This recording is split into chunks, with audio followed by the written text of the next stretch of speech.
Nepotism সব জায়গায় বানায় রাখছি, পারিবারিক ব্যবস্থা বানায় রাখছি সব জায়গায়, কিন্তু গালি দেওয়ার বেলায় শুধু শুধুই শাহরুখ খানের ছেলে আর ওই কাপুর পরিবারের মেয়েদেরকে গালি দেই। একজন অ্যাক্টরের মানে ভালো অ্যাক্টর আসলে যত ভার্সাটাইল হতে পারবে তত তাকে আমার ভালো অ্যাক্টর মনে হয় আর কি। যাত্রা আমার মনে হয় যে কিছুটা থ্রেটেন্ড। হুমায়ুন আহমেদ যখন নাটক বানিয়েছেন তখন আমার টার্গেট অডিয়েন্স যেরকম ছিল, এখন টার্গেট অডিয়েন্স সেরকম নেই। আমাদের এডুকেশন, ইকোনমিক অবস্থা, কালচারাল অবস্থা, এগুলো সমস্ত কিছুই দায়ী। শুধুমাত্র হঠাৎ করে নাটক সিনেমা ভালো হয়ে যেতে পারবে না।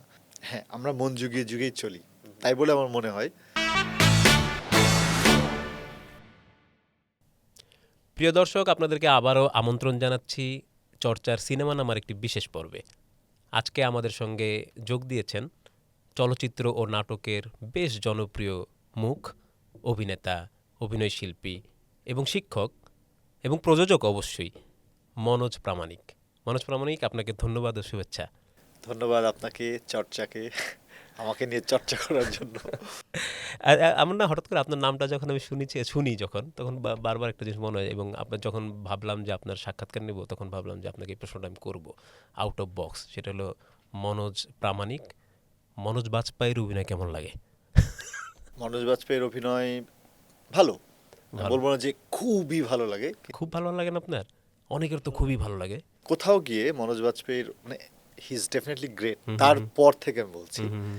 যে কোথাও গিয়ে মনে হয় যে কোথাও গিয়ে একটু থিয়েটারের আচ্ছা, যে চাপটা ওটা আছে রয়ে যায়। মনে হয়। আচ্ছা, এবং ভিন্ন ভিন্ন ক্যারেক্টারে তাকে আমি এক ধরনের ক্যারেক্টারে তাকে বেশি দেখেছি। সো একজন অ্যাক্টরের মানে ভালো অ্যাক্টর আসলে হুম হুম, যত ভার্সাটাইল হতে পারবে তত তাকে আমার ভালো অ্যাক্টর মনে হয় আর কি।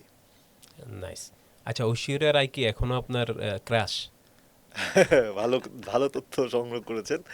আসলে ঐশ্বরিয়া রায়ের ছবি আমি যখন স্কুলে হুম পড়তাম হুম তখন উনি বিশ্ব সুন্দরী হলেন এবং ওনার খুব সুন্দর কিছু পোস্টার পাওয়া যেত। হুম হুম, তো আমি মেলা থেকে তখন ২ টাকা দিয়ে পোস্টার কিনতে পাওয়া যেত right, এবং একটা পোস্টার কিনে আমরা আমাদের ঘরে রেখে দিয়েছিলাম। হুম হুম হুম, হ্যাঁ, এই কেন রেখেছিলাম আমি জানি না, কিন্তু ভালো লাগতো দেখতে, মানে খুবই সুন্দর এরকম মনে হতো। আবার বিশ্ব সুন্দরী ব্যাপারটা তখন মাথায় ঢুকেছে, হুম হুম, সো সেজন্য রেখেছিলাম। পরে তার যখন বড় হয়েছি, তার যখন তার তার চোখ খুব সুন্দর ছিল। হুম হুম, তার চোখ এবং ফেসের যে কাটিং ওটা এত নিখুঁত মনে হতো তখন আমার ছোটবেলায় আচ্ছা, দেখে, তো এই জন্য রেখেছিলাম। কিন্তু পরে বড় হয়ে যখন তার অভিনয় দেখেছি, সত্যি তিনি যেরকম স্টার, গ্ল্যামারাস হুম হুম এবং হুম, খুবই শার্প, মানে খুবই বুদ্ধিমতী, আমার তাই মনে হয়। হুম কিন্তু হুম, ওনার অভিনয় আমার মানে খুব যে বেশি ভালো লেগেছে তা না। উনি স্টার হিসেবে ভালো, উনি খুবই ভালো নাচেন। ওনার অ্যাপিয়ারেন্স ফ্রেমে থাকা মানে সেটা খুবই অ্যাট্রাকটিভ, হুম হুম, কিন্তু ওনার অভিনয় অত ভালো, যখন অভিনয় অত ভালো লাগেনি আস্তে আস্তে করে ওনার কমেছে। প্রতি যে আকর্ষণটা সেটা কমে গেছে একটু। প্রীতি জিন্তার প্রতিও তো আকর্ষণ ছিল আপনার, হ্যাঁ, প্রীতি জিন্তার পোস্টার আমি কিনেছি। কিনেছিলেন। হ্যাঁ, সেটা বলো, Preity Zinta is always as usual like cute এবং তার অভিনয় ভালো লাগতো। পার্টিকুলার কিছু ক্যারেক্টারে। আচ্ছা, হয়তো এই জন্য মানে মানে আপনার প্রিয়, যে কারণে আর কি, সেটার অন্যতম তো ছোটবেলায় যে প্রিয় হয়েছিল বা হুম হুম, পোস্টার যে কিনেছিলাম এটা ঠিক অভিনয় বুঝেও না, আচ্ছা, আবার তারা কি করছেন না করছে তা না, জাস্ট পোস্টার দেখে ভালো লেগেছে তাই কিনেছিলাম। হয়তো বা ২-১টা সিনেমা তখন দেখেছি কি হুম দেখি হুম। নাই। সো আপনার বাবাকে তো বোধহয় ব্যাখ্যাও দিতে হয়েছিল যে না, তারা খুব মেধাবীও, পড়াশোনায়ও ভালো। হ্যাঁ, হ্যাঁ, ঐশ্বরিয়া রায় সম্পর্কে এরকম একটা দিয়েছিলাম। সম্ভবত ঐশ্বরিয়া ইঞ্জিনিয়ারিং এ হুম হুম হুম পড়াশোনা হুম, করেছেন, মেবি আমি ভুলে গেছি, কিন্তু ওনার রেজাল্ট ছিল খুবই ভালো। হ্যাঁ হ্যাঁ হ্যাঁ, তো যেহেতু এটা আমাদের তখন রেজাল্ট উপরে খুবই একটা জোর দেওয়া হতো। নজরদারি হুম হুম, ছিল, তো আমরা বলতাম যে ওনার রেজাল্টও ভালো, সো দ্যাট আচ্ছা আচ্ছা। She is my inspiration. না, এই রেজাল্টের উপর জোর দেওয়া হতো, বিশেষ করে আপনার বাবা মা। আপনার বাবা তো একটা কলেজের ইয়েও ছিল বোধহয়, আমার প্রিন্সিপাল, বাবা কলেজে প্রিন্সিপাল প্রিন্সিপাল ছিলেন। ছিলেন। হ্যাঁ, আপনার দাদাও বাবা মানে স্কুলে পড়াতেন, হ্যাঁ, শিক্ষক ছিলেন। শিক্ষক ছিলেন। মানে আমি একটা খেয়াল করলাম যে আমি যখন আপনার সম্পর্কে জানতে গেলাম, দেখলাম যে পড়াশোনা মানে পড়ানো এবং অভিনয়, হ্যাঁ, যেটা আপনার মধ্যে আছে, এবং হ্যাঁ, সেটা আপনার আসলে একেবারে শেকড় থেকে পাওয়া। হ্যাঁ, ওইটা যদি একদম একটু বলতেন। আপনার তো আপনার ফ্যামিলির, আমরা যেটাকে বলি ১৪ গোষ্ঠী, যদি ১৪ বলি, গোষ্ঠী। যদি এটা পজিটিভ অর্থে নেই, সেটা হলো ১৪ গোষ্ঠী আপনার অভিনয়ের সঙ্গে জড়িত বলা যায়। হ্যাঁ, এবং আপনিও সেটা, এটা একটু বলেন না আপনার। আমার এটা নিয়ে একটা মানে পেইন লাগে আর হুম কি, হুম হুম যে আমার মনে হয় যে ওকে ছোটবেলা থেকে মনে হয়েছে যে সবাই যা করে এরকম কিছু করব না, ভিন্ন হুম কিছু হুম করব। হুম, হ্যাঁ, তারপরে কেউ ডাক্তার, কেউ ইঞ্জিনিয়ার, কেউ অমুক তমুক করতেছে, বিদেশে চলে যাচ্ছে, মানে লাইক অনেক কিছু করতেছে। তা আমি সবসময় চাইছি ভিন্ন কিছু করতে, কিন্তু পরে বড় হয়ে দেখলাম যে আমি আসলে সবচেয়ে বেশি আমার পূর্বসূরিদের মতো হয়ে হ্যাঁ, গেছি। হ্যাঁ, হ্যাঁ। অর্থাৎ আমার দাদা শিক্ষক ছিলেন, অভিনয় করতেন অভিনয় করতেন যাত্রায়, বাবা যাত্রাপালায়, শিক্ষক ছিলেন, অভিনয় করতেন যাত্রায়, মা আমি গান করতেন মা গান করতেন, যাত্রায়। আর আমি শিক্ষকতা করি আর অভিনয় করি। যাত্রার কথা যেহেতু আসলে এবং আপনি ছোটবেলা থেকে যাত্রাটা দেখে আসছেন, সেই প্রসঙ্গে একটা প্রশ্ন করতেই চাই, এখন যাত্রার কি অবস্থা দেখেন? এখন তো যাত্রা নাই বললেই চলে। কেন? এক নাম্বার, এটার যে আবেদন, হুম, হুম। এটা যেই রেজোনেন্স ক্রিয়েট করতো অডিয়েন্সের মধ্যে, অডিয়েন্স সেখান থেকে শিফট হয়ে হুম, হুম, এন্টারটেনমেন্টের জন্য অন্যদিকে ঝুঁকে পড়েছে। সোশ্যাল মিডিয়া, ইউটিউব হুম, হুম, ইত্যাদির দিকে গিয়েছে এবং সবার হাতে মোবাইল ডিভাইস চলে গেছে। সো এটা একটা কারণ। আরও কারণ হচ্ছে যে আমাদের সাংস্কৃতিক পরিমণ্ডল, হুম, হুম, হুম, যে আমরা আমাদের সংস্কৃতিকে যেভাবে দেখছি, যেভাবে লালন পালন করছি, এটার যে ন্যারেশন আমরা তৈরি করছি বা তৈরি হচ্ছে, হুম, সেখান থেকে যাত্রা আমার মনে হয় যে কিছুটা থ্রেটেন্ড, হুম, হুম, হ্যাঁ, যাত্রা হওয়ার জন্য। এবং এটার ন্যারেশনটা এরকম যে যাত্রা মানেই ফাত্রা, যাত্রা মানে খারাপ, এরকম একটা জায়গায় হয়তো বা এর ন্যারেশনটা গিয়েছে কিছুটা। হুম, হুম, আদারওয়াইজ হয়তো বা কিছু জায়গায় হতো, হ্যাঁ। But still I will say যে যাত্রা এমন একটা পাওয়ারফুল ফর্ম, যেটা যখনই স্টার্ট হবে কোথাও, হুম, হুম, এটার হুম। ওই ক্ষমতা আছে যে অডিয়েন্সকে অ্যাট্রাক্ট করে ফেলবে। আপনি কি তো মানে ওই ওই বয়সে ঠিক করে ফেলেছিলেন যে অভিনয় হবে, না হলে আপনি রাজশাহী বিশ্ববিদ্যালয়ে থিয়েটারে পড়তে গেলেন কেন? আমি যখন এইচএসসি এসএসসি পর্যন্ত হুম, হুম, আমাকে পরিবারের সিদ্ধান্তে চলতে হয়েছে যে সায়েন্স, আর্টস, হুম, হুম, কমার্স কি হুম, হুম, পড়বো। হুম। তো ডেফিনেটলি সায়েন্স পড়তে হয়েছে। এইচএসসি পর্যন্ত সায়েন্স পড়তে হয়েছে। আমাকে বলা হয়েছে বাসা থেকে যে 18 বছর বয়স না হলে, অর্থাৎ এইচএসসি পাস না করলে হুম, হুম। আমি আমার ডিসিশন নিতে পারবো না। পারবেন না। তো আমি ওয়েট করতেছিলাম যে কবে এইচএসসি পরীক্ষা শেষ হয়। এইচএসসি পরীক্ষা শেষ হলো এবং আমি চিন্তা করলাম যে নো মোর সায়েন্স, হুম, হুম। আমার সায়েন্স মাথায় কুলাচ্ছে না। ঢোকে না। তো তখন আমি হচ্ছে ভাবলাম যে আমি ইউনিভার্সিটিতে পড়বো। তো ইউনিভার্সিটিতে পড়বো এবং অভিনয় আমি আসলে ভয় পেতাম। অভিনয় আমার আসলে আগে থেকে কখনোই, স্কুল কলেজ কোথাও অভিনয় কাউকে করতে দেখলে, স্কুলে যেগুলো ড্রামা হতো সেখানে আমি কোনোদিন যেতাম না, দূর থেকে দেখতাম বটে, কিন্তু হুম, হুম, গান বাজনা নাচ অভিনয় কোনো কিছুর মধ্যে আমি ছিলামই না। আর গ্রাম থেকে শিফট করে শহরে আসছি, সেই জন্য আরও আসলে অ্যাসোসিয়েশনটা ডিস্ট্যান্ট হয়ে গেছে আর কি। হুম, হুম, ওইখানে হুম, গিয়ে আমি হুম। যে নতুন ফ্রেন্ড সার্কেল, তাদের সাথে মানে এগুলো করতে গেলে তো একটা সার্কেলের বিষয় আছে, সার্কেল তৈরি হতে হতে school pass, high school pass হয়ে হুম, গেছে। হুম, সো আমি যখন এইচএসসি পাস করার পরে সিদ্ধান্ত নিলাম যে আর সায়েন্সে পড়বো না, আমি পড়বো হচ্ছে আমার যেটা ভালো লাগে সেই হুম, সাবজেক্টে। হুম, তো আমি সাবজেক্টের মানে ফর্ম তুললাম এবং দেখলাম যে নাট্যকলা নামের একটা সাবজেক্ট খোলা হচ্ছে রাজশাহী ইউনিভার্সিটিতে, যেটা এর আগে জাহাঙ্গীরনগরেও ছিল, হুম, হুম, ঢাকাতেও সম্ভবত ছিল। তো আমি চিন্তা করলাম যে হোয়াট ইফ এটাতে আমি পড়ব, হ্যাঁ। এবং এটাতে পড়ার কারণ অভিনয় করা নয়, এটাতে পড়লে যেটা হবে যে আমি পড়ে মজা পাবো, আনন্দ হুম, হুম, পাবো, হুম, আমার হুম। ভালো লাগবে এটা করতে। দ্বিতীয়ত, এটা প্রথম আহ, রাজশাহী ইউনিভার্সিটিতে শুরু হচ্ছে। সো আমি যদি রেজাল্ট ভালো করতে পারি তাহলে আমি ইউনিভার্সিটির টিচার হতে পারবো। হুম, হুম, তাহলে বাবা মা ফ্যামিলিকে আমি দেখাতে পারবো যে I am doing something hmm, good. Hmm, hmm. আর পড়তে পড়তে গিয়ে আসলে থিয়েটারে পড়তে গিয়ে, এটাও পড়তে গিয়ে আসলে পরিজনের সাথে একটা ফাইট হুম, করতে হুম। হয়েছে, যে তারা শঙ্কিত যে আমি কি করতে যাচ্ছি, কি কিন্তু হবে। তারা নিজেরা তো ঠিকই অভিনয় করতেন অভিনয় অভিনয় তো এটা তো পাশাপাশি। বাংলাদেশের একটা তো বড় ফেনোমেনা, যে হুম। অভিনয়টা আসলে মেইন প্রফেশন হতে পারে না। আচ্ছা। হ্যাঁ, অভিনয় হতে হবে পাশাপাশি একটা জিনিস, পাশাপাশি। এবং সবসময় শিল্প সাহিত্যের চর্চাকে আমরা পাশাপাশি একটা জিনিস হুম, হয়তো বা এটা পাশাপাশি করারও, হুম, হুম, কিন্তু অবসরে পাশাপাশি করার, কিন্তু আবার একই সাথে প্রফেশন হিসেবে যখন এটাকে নিচ্ছি তখন তার এটা পাশাপাশি করা যাচ্ছে না, হুম, হুম। তখন আমার ফুল টাইম করতে হবে। সো ফুল টাইম অভিনয়ে কখনোই তারা ভরসা পায়নি, আমি নিজেও ভরসা পাইনি, কারণ আমি তো জানি না যে আমি আসলে পারবো কিনা। আমি কোনোদিন ভাবিনি যে আমি হুম, হুম, প্রফেশনালি অ্যাক্টিং করব। সো আমি টিচার হওয়ার জন্য ওখানে পড়লাম এবং আমি সব ক্লাস করতাম, সব কিছু করতাম, এবং টিচার পরবর্তীতে আমি তো পাশ করার পরে টিচার হলামও।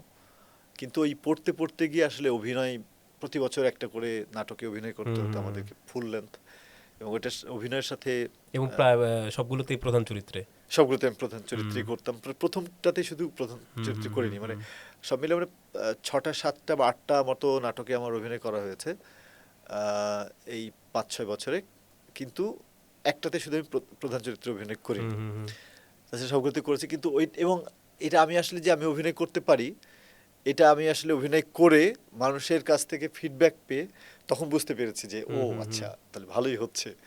হ্যাঁ, এবং একটা পর্যায়ে আমি নিজেও রিয়েলাইজ করলাম যে হ্যাঁ অ্যাকচুয়ালি মেবি আমি এটা বুঝতে পারছি যে কিভাবে করতে হবে, এবং ওখান থেকে অভিনয়ের প্রতি একটা ভালোবাসা তৈরি হয়। এবং পরে আমার মনে হতো ঠিক আছে টিচিং করব। আর আরও একটা কারণ ছিল থিয়েটারে পড়ার, বিকজ তখন আমার ফিল্ম নিয়ে ইন্টারেস্ট ছিল আসলে অনেক আগে থেকে, কিন্তু ফিল্ম ডিপার্টমেন্ট বা ইনস্টিটিউশন বাংলাদেশে তখন একদমই ছিল না।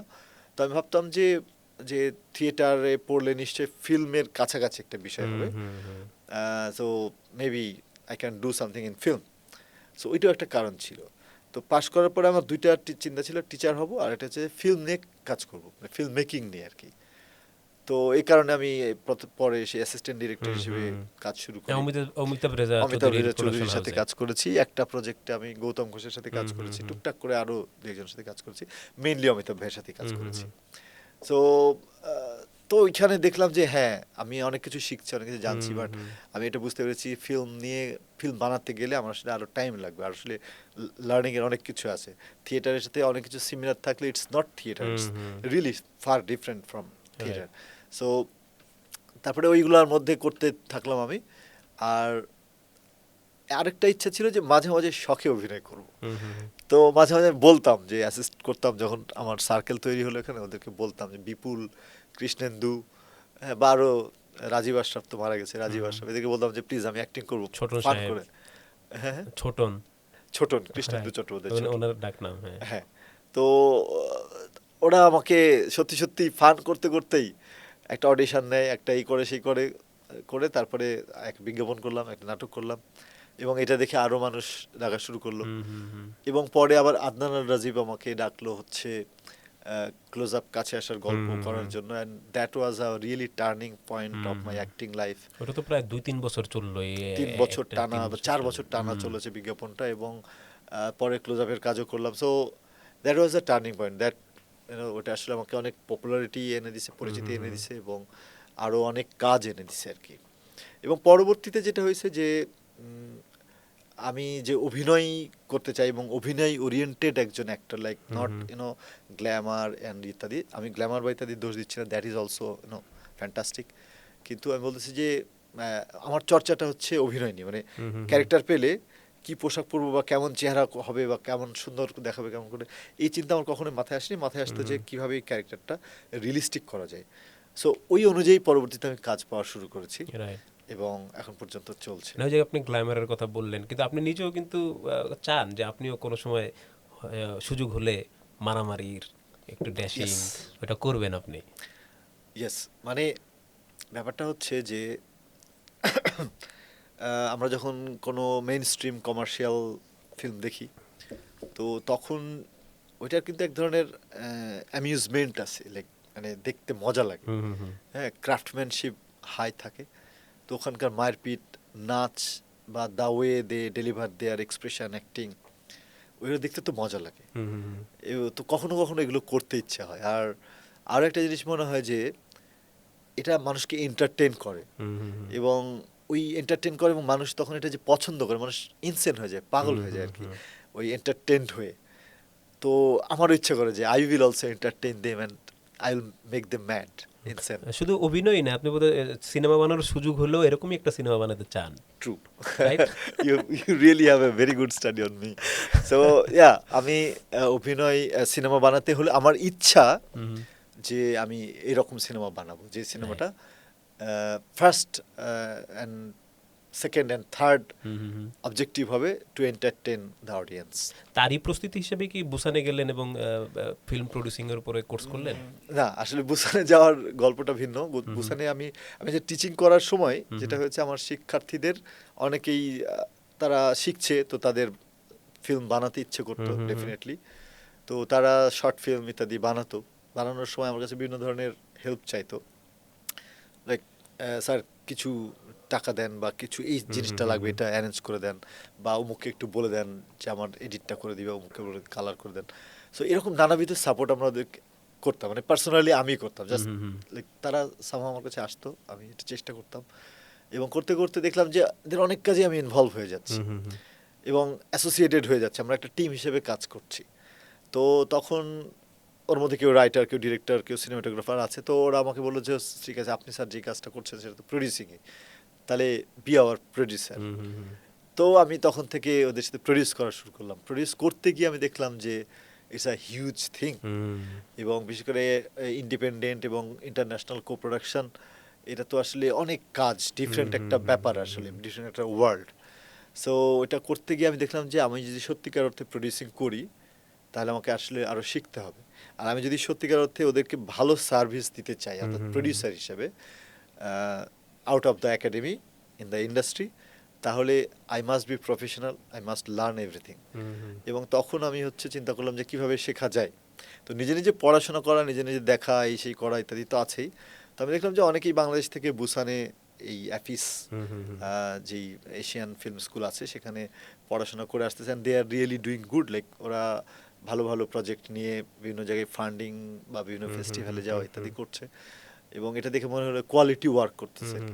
সো এটা দেখে মনে হলো যে ফাইন, এটা আমি তো যেতে পারি। তো আমি একবার দুইবার করে তিনবার এটাতে অ্যাপ্লাই করি। প্রথমবারে কিছু না বুঝে অ্যাপ্লাই করে দিছি, দ্বিতীয়বারে কিছুটা বুঝে, তৃতীয়বার বুঝে শুনে প্রিপারেশন নিয়ে অ্যাপ্লাই করলাম, এবং তৃতীয়বারে হলো। হ্যাঁ, সো হ্যাঁ তখন আমি পড়তে গেলাম। এবং এটা এখানে পড়ার বিষয়টা হচ্ছে ইন্টারন্যাশনাল কো প্রোডাকশন এবং কীভাবে ফেস্টিভ্যাল, তারপর ফান্ড, ল্যাব, এই ওরিয়েন্টেড পড়াশোনা, এবং বেসিক্যালি প্রডিউসিং বিষয় আর কি। ইন্টারেস্টিং। তবে ওখানে আমি দেখেছি ডিরেক্টর, রাইটারও পড়ে, যে কমপ্লিট রাইটার বা complete director, they will they want to be director আর রাইটার, তারাও আসলে ওখানে প্রডিউসিং স্কুলে পড়তেছে, প্রজেক্ট ডেভেলপ করে আর কি। আপনি স্টুডেন্টের কথা বলছিলেন, প্রযোজনার কথা বলছিলেন, আপনি একটা স্টুডেন্টের ডিরেকশনে একটা সিনেমা হচ্ছে যেটা অনুদানও পেল, আপনি এটার প্রডিউসার শিয়ানা, রাইট? ওটার কি অবস্থা এখন?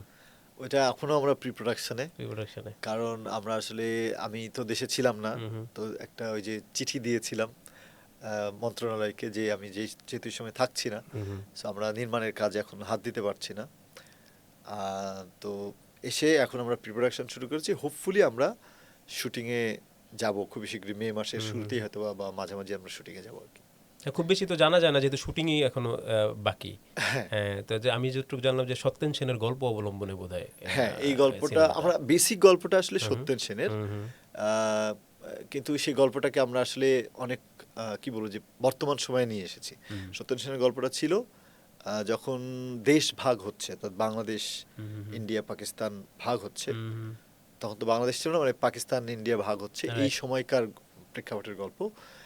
কিন্তু আমাদের কাছে ওই গল্পটা মনে হয়েছে it is very relatable to present time, এই জন্য গল্পটা নেয়া।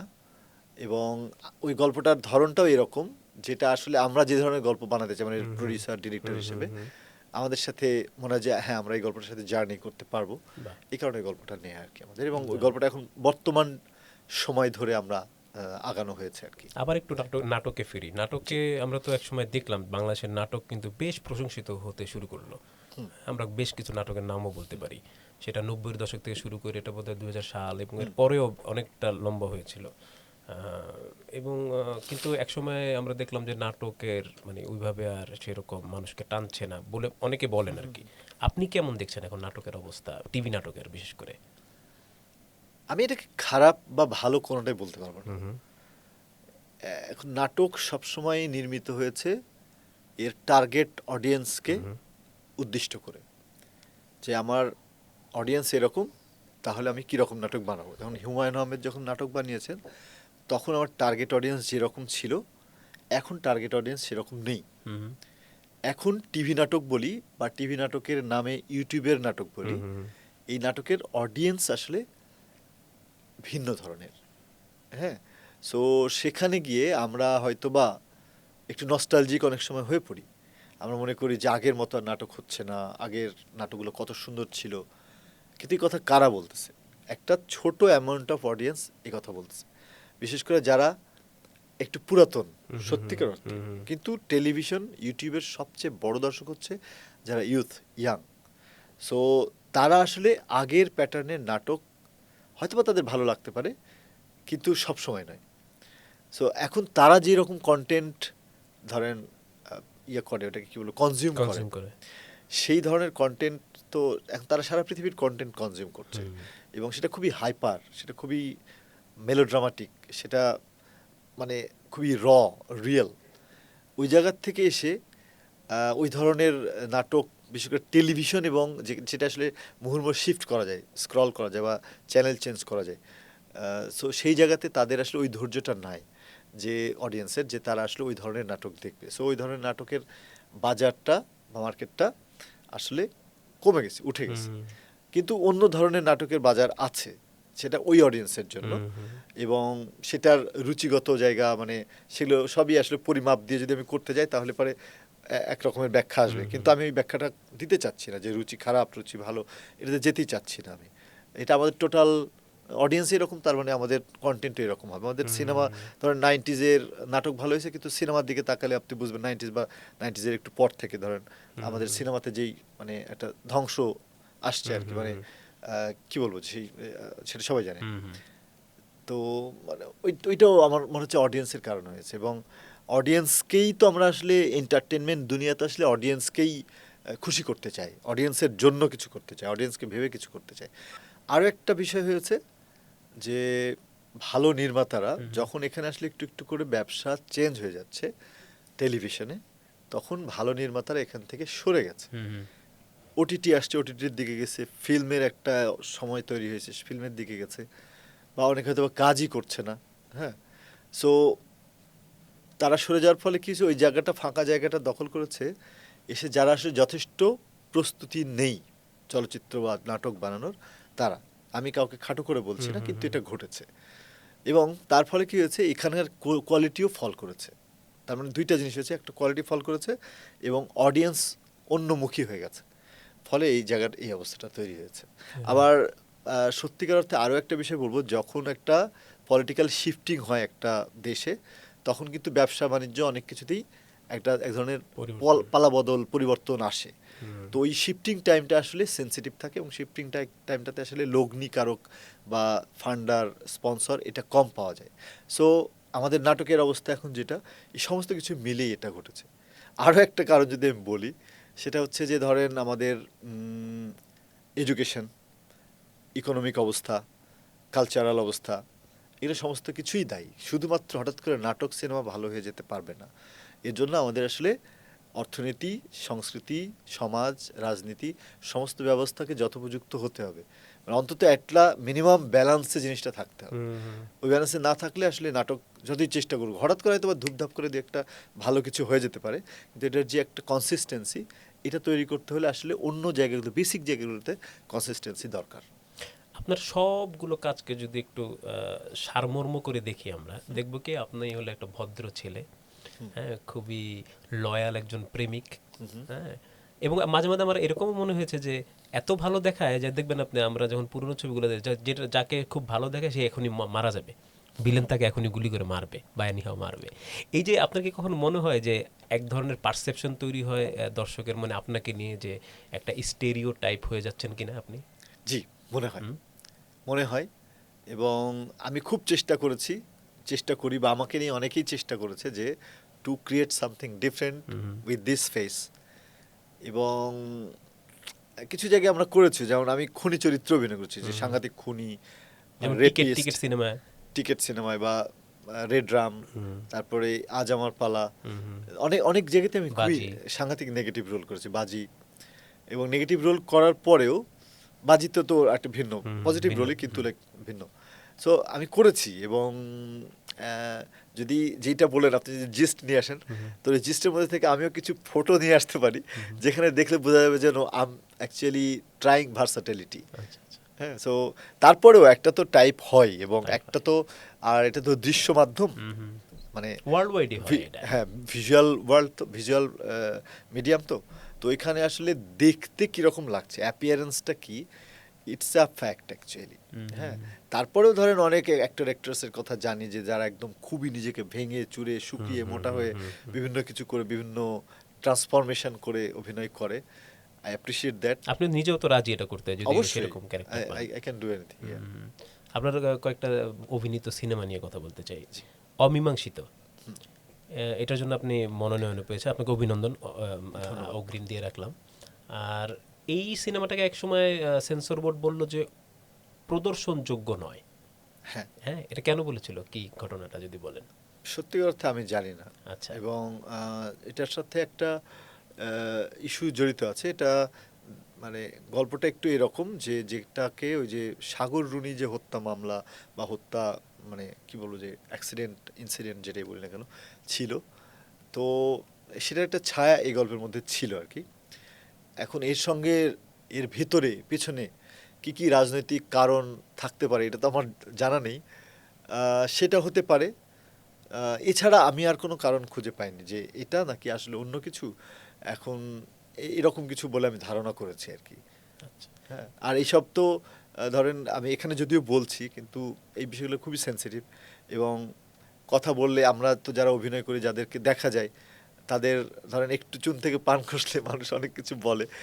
সো হয়তো আমরা বেশি কথা বলতে পারি না কিন্তু আমরা ধরেন যে মুহূর্তে আপনি প্রশ্ন করতেছেন আপনিও জানেন উত্তরটা যে কি হতে পারে, হ্যাঁ কি কারণে এটা হয়নি, এটা আমরা সবাই জানি কিন্তু আমরা কেউ বলতে চাই না। সো তারপরে আমি বললাম একটু। তা আমরা কি আউটস্পোকেন হব না? উম, আমি এই বিষয়েই বলতেছি না যে এইটা বিষয় বলতে হবে তা না, কিন্তু আমরা কি এরকম কি মন জুগিয়ে জুগিয়ে চলি তাহলে?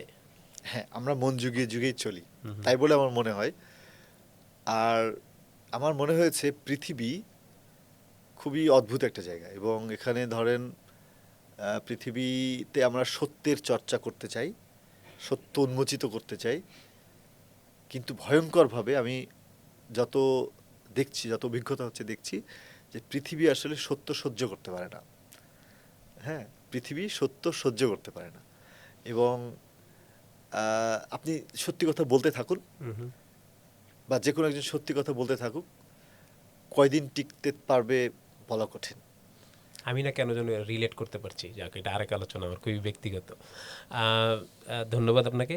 আমরা যদি আরেকটা সিনেমার কথাও বলি, সেটা হলো যে শনিবার বিকেল, আপনিও সেটাতেও অভিনয় করেছেন। এটি পুরো এখন পর্যন্ত মানে আমরা দেখতে পাই। I want this film to be released. আচ্ছা, এটুকুই আপনার বলার এই সিনেমা সম্পর্কে? আর কি বলতে পারি, আমি অভিনয় করেছি এরকম একটা ফিল্মে, আমি চাই যে ফিল্মটা রিলিজ হোক। এবং কেন রিলিজ হয়নি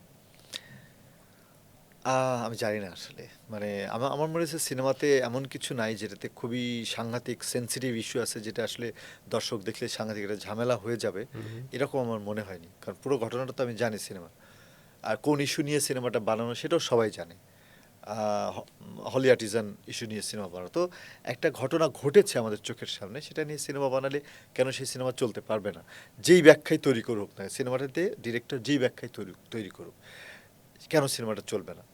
হ্যাঁ, এখন একটা দেশের সেন্সর বা ইত্যাদি থাকে, তাহলে কারণ দর্শাতে হবে যে কী কারণে এই সিনেমাটা চলবে না, কিন্তু কোনো কারণ কিন্তু আমরা দেখিনি দর্শাতে। সো আমি জানি না যে কী কারণে। কিন্তু এখন তো আর সরকার বলছে না যে আমরা দিব না।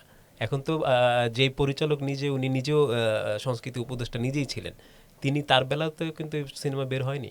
ঠিক বলেছেন। আমরা আসলে কাকে এই জন্য আমি প্রথমে বলেছি যে এই ফিল্মটা রিলিজ হোক, এটা আমি চাই। এবং আমি এটার না, আপনার কাছে কি ব্যাখ্যা মনে হয়? একটা তো বললেন যে ব্যাখ্যা দিতে হবে, তাই এখন ডিরেক্টর নিজে কি ব্যাখ্যা দিবেন যে নিজেই ছিলেন সংস্কৃতি উপদেষ্টা? ডিরেক্টর কি ব্যাখ্যা দিবেন সেটা তো আমি বলতে পারবো না। আমি জানি না, ডিরেক্টর হয়তো বা কোনো একটা কারণ আছে যেটা তাকে জিজ্ঞেস করলে পাওয়া যাবে। কিন্তু আমার মনে হয় যে আমি যদি ডিরেক্টর হতাম তাহলে পরে নিশ্চয়ই আমি আমার ফিল্মটা রিলিজ করার চেষ্টা করতাম। অন্তত যখন পরিস্থিতি কিছুটা প্রতিকূলে আসছে বলে মনে হচ্ছে ওই সিনেমাটার জন্য, কারো ব্যক্তিগতর জন্য না, তখন তো সিনেমাটা রিলিজ করাই উচিত ছিল। হ্যাঁ, এবং এই ব্যাপারটা আসলে আমি বলবো যে একটু একটু কি বলবো যে একটু ধোঁয়াশাপূর্ণ। হ্যাঁ, এবং এটা আমাদের কাছে ক্লিয়ার না। আমরা যত সিনেফাইল আছি হয়তো বা ভেতরে ভেতরে অনেকের কাছে ক্লিয়ার হতে পারে, আমার কাছে ক্লিয়ার না আর কি, যে কেন এটা রিলিজড হয়নি। It should be released. আচ্ছা, অন্যদিকে যাই। আপনি নিজেকে সৎ বলেন, একই সঙ্গে আবার বোকাও বলেন নিজেকে। জি। তো এই এটা কি এটাই যে আসলে সৎ মানুষরা বোকা হয়, নাকি এটা কি সংযোগ আছে কোনো বোকামির আর সততার? সততা এবং বোকামি, হুম। বা আপনি আপনাকে নিজেকে কোন অর্থে বলেন? হ্যাঁ, এটার মধ্যে একটা সংযোগ তো আছেই। হুম। যদি আমরা এই ওয়ার্ল্ডে ডিপ্লোম্যাটিক না হতে পারি, হুম। কূটনৈতিক না হতে পারি, তাহলে আমাদের চলা প্রতি পদক্ষেপে গিয়েই ঝামেলার মুখে পড়বে। যে অনেস্টির কথা বলা হচ্ছে, অনেস্ট আমি কোথায় থাকবো? অনেস্ট আমি থাকবো টু মাই ইন্টেনশন, যেটাকে নিয়ত বলে আর হুম। কি। হুম। হুম। আমার নিয়তের জায়গা ঠিক থাকবে যে I want to do that. But honesty doesn't mean এটা যে আমাকে একজন ওপেন বুক হয়ে যেতে হবে এবং আমাকে সব কিছু বলে দিতে হবে। আমরা অনেস্টি বলতে এইটা ভেবে ভুল করি অনেক সময়। অনেস্টি দরকার, to my intention, to my আমার নিয়তের জায়গায় অনেস্টি হুম। দরকার, হুম। কিন্তু আই মাস্ট বি ডিপ্লোম্যাটিক যদি আমি চলতে চাই। তো আমার ক্ষেত্রে আমি বোকা বলছি এই কারণে, আমি অনেস্ট, আমি যখন যেটা করি সত্যিকার অর্থে আমার ইন্টেনশনের জায়গায়, নিয়তের জায়গায় আমি খুবই পাক্কা থাকি। কিন্তু আমি বোকা বলছি কারণ মোস্ট অফ অনেক সময় আমি ওপেন আপ করে ফেলি নিজেকে, হুম। বা যেটা মানে মানে সোজাভাবে একটা জিনিস ভেবে করে ফেলি, ডিপ্লোম্যাটিক্যালি ভাবি না, হুম। হুম। এবং আমি সেটাতে ধরা খাই এবং আমার খুব বোকা মনে হয় নিজেকে, এবং জীবনে অনেকবার এটা ঘটেছে। এবং আমার মনে হয় যে যখন ক্যালকুলেটিভ কম আমি, সো যখন আমি ক্যালকুলেশন করি একটু, তখন আমার মনে হয় যে ক্যালকুলেশনটা যদি আগে থেকে ঠিকভাবে করতাম, তাহলে আমি কী কী করতে পারতাম আর কী সেই জন্য আমি ক্ষতিগ্রস্ত হয়েছি, হুম। হুম। তখন হুম। আমার নিজেকে বোকা মনে হয়। আপনি তো বেশ জনপ্রিয়, বেশ পরিচিত, কাজও পাচ্ছেন অনেক। আপনার কি কখনো মনে হয় যে আপনি আরো পেতেন? আপনার এই বোকামির জন্য কি আপনি আটকে আছেন কোথাও? হ্যাঁ, আমি যদি আরও ক্যালকুলেটিভ হতাম, আরও ডিপ্লোম্যাটিক হতাম, আরও যদি মেনটেন করতে হুম। জানতাম, হুম। তাহলে তো ভালো তো শেষ নাই, চূড়ান্ত তো শেষ নাই। তাহলে নিশ্চয়ই আমি আরও অনেক কিছু করতে পারতাম। ধরেন সেটা টিচিং হতে পারে, অ্যাক্টিং হতে পারে, ইভেন ইন প্রডিউসিং, হ্যাঁ, আরও অনেক কিছু করা যেত। আমি চেষ্টাও করি, কিন্তু সবসময় হয়ে ওঠে না আর কি। আপনার অ্যাক্টিভিজম নিয়ে খুব কম কথা হয়, আমি খেয়াল করলাম, যতটুকু আমি পড়াশোনা করেছি। একসময় চলচ্চিত্র শিল্পীরা, চলচ্চিত্রের সঙ্গে যারা জড়িত, তারা একসময় চলচ্চিত্র জগতের এক ধরনের রিফর্ম চাইলেন। সেখানে সেই আন্দোলনে আপনিও ছিলেন অন্যতম সংগঠক, আমি বলবো। তো এই রিফর্মগুলো কি চেয়েছিলেন আপনারা আসলে, আর কতটুকুই বা হলো, বা আদৌ হয়েছে কিনা? কিছুই হয়নি, কি ছিল? চাওয়া হয়েছিল যে একটি দেশে চলচ্চিত্রকে যথাযথভাবে নির্মাণ এর চর্চা করার জন্য যে পরিবেশটা দরকার, সেই পরিবেশটা রাষ্ট্র, সমাজ, সমস্ত জায়গার থেকে, সিস্টেমের জায়গা থেকে তৈরি করা। তো কী কী ধরনের, ধরুন যে ফিল্ম কাউন্সিল, তারপরে আমাদের যেই সংগঠন বা যেই সংস্থাগুলো রয়েছে, বিএফডিসি বা আর যা কিছু, সেগুলোকে পুনর্গঠন করা, সিস্টেমেটিক করা, আধুনিকায়ন করা, এবং ওয়েল ইকুইপড করা। এবং ধরেন আমাদের এটা আছে তথ্য মন্ত্রণালয়ের আন্ডারে আমাদের ফিল্ম, তো সেটাকে তথ্য মন্ত্রণালয়ের আন্ডারে থাকবে নাকি শিল্প মন্ত্রণালয়ের আন্ডারে যাবে, এটা কি শিল্প নাকি এটা আসলে তথ্য শুধু, হুম। হুম। এই নিয়ে একটা কনফিউশন আছে। ডেফিনেটলি যারা আমরা সিনেফাইল, ফিল্ম মেকিং করছি, তারা আমরা বলবো যে এটা শিল্পের অন্তর্ভুক্তই হবে। আবার তথ্য মন্ত্রণালয়ের জায়গা থেকেও এটার আসলে অন্য ভূমিকা আছে। তো ওই জন্য জিনিসগুলোকে ফিক্স করা এবং এমন পরিবেশ তৈরি করা যেখানে আসলে আমরা স্বাধীনভাবে মানে সৃষ্টিশীল চলচ্চিত্র উৎপাদন করতে পারি। তো সেগুলোর একত্রীভূত করে এটা একটা মানে করা হয়েছিল যে এই চর্চাটা আমরা কিছু ধরেন সমিতি, তারপরে সংগঠন ইত্যাদি হুম। আছে। হুম। হুম। সত্যিকার অর্থে সেগুলো নামমাত্র আছে, কিন্তু সেগুলোর যথেষ্ট ভূমিকা আমরা দেখি না। অথচ সেগুলো নিয়ে প্রচুর রাজনীতি হয়। হ্যাঁ, যে এই ভোট হচ্ছে সেটা নিয়েই হচ্ছে, সেই হচ্ছে, এবং ওটার পদে যাওয়ার জন্য আবার অনেকে খুব চেষ্টা করছে। পদে যাওয়ার পরে কি কর্ম হচ্ছে, মানে তেমন কিছুই না। এবং এটা যদি যারা যাচ্ছে তাদেরই যে শুধু দোষ, তা না, এটা পুরো সিস্টেমের দোষ। হুম। হুম। পুরো সিস্টেমেটিকভাবে জিনিসটা হয়নি বলে এটা কাজ করছে না। তো এই সিস্টেমগুলোকেই মানে একটু কোঅপারেশনে নিয়ে যাওয়া, মানে সরকারের সাথে, রাষ্ট্রের সাথে, সমাজের সাথে, এবং আমাদের যা কিছু এক্সিস্টিং আছে সেগুলোকে রিফর্ম করা আর কি। আপনি রাজনীতির কথা বলছিলেন, তো আমরা প্রায় শুনি যে, বিশেষ করে এখন আরও বেশি শুনি, যেহেতু এখন ওটিটি, নানা কিছু ওয়েব ফিল্ম, ওয়েব সিরিজ বা অনেক রকমের উইং তৈরি হয়েছে। তো এখানে এক ধরনের ওই ব্ল্যাক লিস্টেড করার কথা বলা হয়। তারপরে ওই যে যদি আপনি ঠিকমতো প্রশংসা না করেন, আমাদের এখানে অনেকেই আসছিলেন, তারাও বলেছেন যে তখন এক ধরনের ব্ল্যাক লিস্টেড করা হয়। সে আমার লোক কিনা, সে মানে নেপোটিজমও চলে, এবং কাস্টিংয়ের যে পদ্ধতি সেটাও এখানে আসলে ওইভাবে প্রচলিত না। এইসব আপনি তো অনেক দিন ধরে আছেন, কি দেখলেন আপনি এই হিসেবে? উম, এই এই বিষয়টা শুধু বাংলাদেশের না, আই গেস এটা সারা পৃথিবীর। এখন আমি সাপোজ মাই ফ্রেন্ড, আমি director, my friend is an actor or actress, তো আমি যখনই কোনো গল্প ভাবি তখন আমার যে ফ্রেন্ড সার্কেল আছে মনে হয় যে এদের কাকে দিয়ে করানো যায়, না হলে তখন আমি ফ্রেন্ড সার্কেলের বাইরে যাব। সেটা খুবই স্বাভাবিক যে আহ, এই এইটুকু স্বজনপ্রীতি বা এইটুকু নেপোটিজমে আমি আসতেছি পরে, এটা থাকবেই।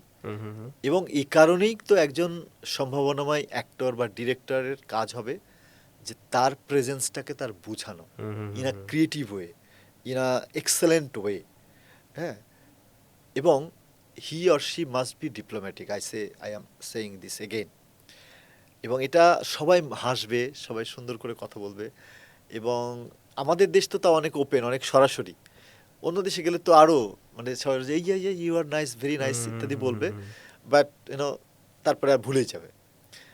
সো এটা সব জায়গায় আমার, এখন আমি যদি কাজ করতে চাই আমার কাজ হচ্ছে আমার প্রেজেন্সটাকে বুঝাইতে থাকা, যেটা সিস্টেম প্রেজেন্স বোঝানোর সেই সিস্টেমে বুঝাইতে থাকা।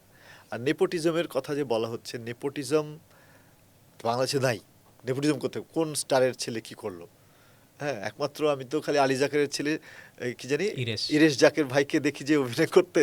আর কে আছে গেলে? আমি তো এরকম নেপোটিজম, তাও তো ইরেশ জাকের ভাই মাঝে মাঝে করেন, মাঝে মাঝে করেন না। তো নেপোটিজম করার জন্য যত বড় স্টার এবং যেই সিস্টেম বা যা যা লাগে ওই পরিবেশ এখন বাংলাদেশে। তো নেপোটিজম বলে এই মানে বাংলাদেশের এই ছোট্ট স্টার এবং ইন্ডাস্ট্রিকে মানে এত বড় করার কিছু নাই। নেপোটিজম এখানে নাই। যদি থেকেও থাকে কিছুটা, যে ভাই ব্রাদার ইত্যাদি, আমি ভাই ব্রাদার বলতে ফারুকি ভাই ভাই ব্রাদার বোঝাচ্ছি না, মানে আমরা যে আমার ভাই, আমার ব্রাদার, আমার বন্ধু, এরকম জায়গা থেকে যদি হয়, তো ওইটাকে যদি নেপোটিজম বলি, তাহলেও কিন্তু একটা মজার বিষয় আছে যে একটা সার্কেলে একটা মানুষ বড় হচ্ছে, সে কিন্তু চর্চা করতেছে এবং চর্চা করে কিন্তু সার্কেলের সাথে ডেভেলপ করতেছে নিজেকে, এবং সে কাজের জন্য স্কিলফুল হয়ে উঠতেছে। এবং তারপরে সে যদি একটা সুযোগ পেয়ে যায় বা তার সাথে তারপরে যদি বারবার সে সুযোগ পায়, তাতে সমস্যা নেই। আরও একটা বিষয় হচ্ছে কুমারের ছেলে ভালো কুমার হবে, এটা সত্যি। কৃষকের ছেলে ভালো কৃষক হবে, এটা সত্যি, তাই না? তো অভিনেতার ছেলে বা মেয়ে ভালো অভিনেতা বা অভিনেত্রী হবে, এটাও সত্যি। কারণ এটা তার জিনের মধ্যে আছে, এটা তার বংশ পরম্পরায় চর্চার মধ্যে আছে। এবং সো সেটাকে দোষের কিছু দেখছি না। হ্যাঁ, আরও একজন যদি বাইরে থেকে সে ভালো করে, সে পলিটিক্সের মুখে পড়তেছে। এখন শাহরুখ খান কেন চাইবে না তার ছেলে মেয়েদেরকে সিকিউর করে যেতে? কোন বাবা মা চায় না যে তার যা পাওয়ার আছে, যা ধন সম্পত্তি, যা কিছু আছে, সব কিছু দিয়ে তার ছেলে মেয়েকে সিকিউর করে যাবে? পরিবারের ব্যবস্থাই তো এটা। নেপোটিজম তো পারিবারিক একটা ব্যবস্থা, যে আমার ছেলে মেয়ে তাদেরকে আমার ব্যবস্থা করে যেতে হবে। তো পরিবার ইটসেলফ তো এই ব্যবস্থা করে রাখছে সমাজে, যে কোন বাবা মা তার ছেলে মেয়ে বাদ দিয়ে অন্য ছেলে মেয়ের সুবিধা করতে যাবে? যাবে না। সো নেপোটিজমকে গালি দিয়ে লাভ নাই। The world is very hard, এবং আমরা যদি নতুন যারা তারা যদি কিছু করতে চাই, we have to fight for that. এবং যদি আমরা বাইরে থেকে আসি, আমাদের যদি বাপ মা ওইরকম চাচা মামা না থাকে, তাহলে চাকরির ক্ষেত্রে যেমন আমাদেরকে হার্ডল বেশি, এখানেও হার্ডল বেশি। তার বিসিএস বলি বা হচ্ছে অন্য সরকারি চাকরি বলি, যদি যদি লবিং না থাকে, এটা রেফারেন্স যদি না থাকে, চাকরি তো হয় না, হবেই না। বাংলাদেশে তো হবেই না, এখানেও তাই। এখানেও তাই। বাংলাদেশের চাকরি হবে না তো যদি প্রপার রেফারেন্স না থাকে। আর বাংলাদেশে তো সত্যি কথা, এটা আমি একদম জোরে করে ঘোষণা করে বলতেছি, বাংলাদেশে পলিটিক্যাল রেফারেন্স ছাড়া একটাও চাকরি হয় না। হ্যাঁ, বিশেষ করে সরকারি চাকরির কথা বলবো, আমি কোনো একটা পলিটিক্যাল দলের কথা বলছি না। পলিটিক্যাল রেফারেন্স ছাড়া একটা সরকারি চাকরিও হয় না। তাহলে ওই জায়গায় আমি কোয়ালিটি দিয়ে কী করবো? আমার মামা চাচা ভাই ব্রাদার পলিটিক্যাল বড় ভাই বা ইত্যাদি লাগবে, স্যার লাগবে। স্যার যদি না থাকে তাহলে হবে না। তো I have to create sir. আমরা এই সিস্টেম বানায় রাখছি, নেপোটিজম সব জায়গায় বানায় রাখছি, পারিবারিক ব্যবস্থা বানায় রাখছি সব জায়গায়, কিন্তু গালি দেওয়ার বেলায় শুধু শুধুই শাহরুখ খানের ছেলে আর এই কাপুর পরিবারের মেয়েদেরকে গালি দেই। হ্যাঁ, মনোজ, আপনার সাথে আসলে আরো অনেক কথা বলার ছিল, কিন্তু আমাদের তো সময় স্বল্পতা রয়েছে। শেষ করব আপনার শখ দিয়ে। আমি জানি যে আপনার ভ্রমণ করতে খুবই ভালো লাগে এবং অনেক দেশ ঘুরেছেন আপনি এবং পুরো বিশ্বটাকে ঘুরতে চান আপনি পুরো। জি। এমন কোন দেশ, বাংলাদেশ ছাড়া অবশ্যই, আছে যেটাতে আপনি মানে মৃত্যু তো তাও বলতে হয়, মৃত্যু তো আবার বাস্তব হতে হয়, যে মৃত্যুর আগে হলেও আমি এই দেশটাতে যেতে চাই, এটা কোন দেশ? আমার তো অনেক দেশ কেন? আছে, ফ্রান্সে যেতে চাই, আচ্ছা। তারপরে ইংল্যান্ডে যেতে চাই, সুইজারল্যান্ডে যেতে চাই, ইন্ডিয়ারও আরও কয়েক জায়গায় যেতে চাই, আরও এরকম মিডিল ইস্টে যেতে চাই, লাইক ধরেন টার্কি, মিশর, মেবি কাজাকস্তান, কিরগিজস্তান, হুম, হুম, হুম। এরকম জায়গায় যেতে চাই। একা ঘুরতে, আফ্রিকাতে যেতে একা চাই। একা ঘুরতে ভালো লাগে নাকি দলবল নিয়ে?